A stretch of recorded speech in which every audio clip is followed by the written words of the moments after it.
What's going on, everyone? Welcome back to the Sartorial Wealth channel. My name is Shiraz Ahmed and I'm here to break down the latest financial news and trends in just 5 minutes. Now, before we get started, here's a quick disclaimer. As a licensed professional, the information in this video is for educational purposes only and is based on information that we believe to be reliable but not guaranteed. This is not financial advice, and any investment or financial decisions should be made after conducting your own research or consulting with a licensed professional. All right, now let's get started.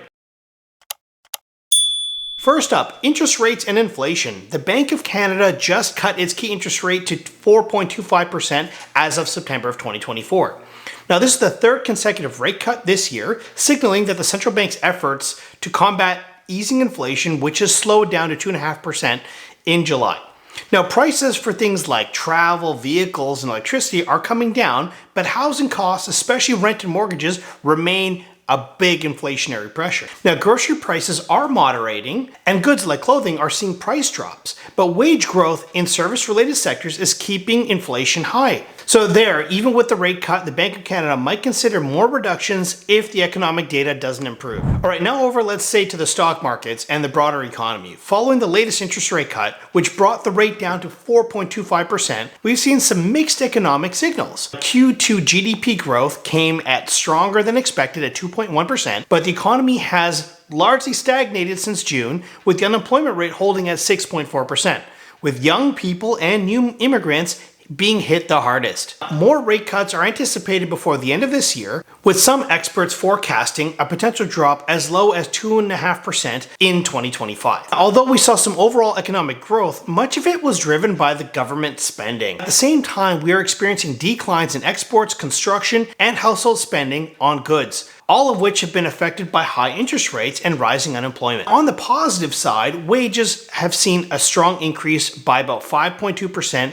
in July, providing some relief. All right, now let's talk about something that I know many of you are keeping a close eye on, which is the housing market. The Bank of Canada's rate cuts have had mixed impact here. While we saw some improvement in places like Edmonton and Montreal, cities like Vancouver, Calgary, and Toronto are still facing challenges. Now, in Toronto, condo listings have surged up 64% from last year, and that's creating a bit of pressure on prices. Buyers are waiting for larger rate cuts, which are slowing things down, especially on the sales front. But not every city is seeing the same trend. Calgary, for example, remains a hotspot for housing, but even there, we're seeing some moderation in price growth. Overall, the housing market remains pretty flat, and deeper rate cuts will likely be needed to drive broader demand across the country. Now, and speaking of Calgary, let's zoom in a bit. Home sales there have dropped by about 19.5% in August compared to the same time last year, but prices, they're still rising, up about 6.3%, with the benchmark price now at $601,800.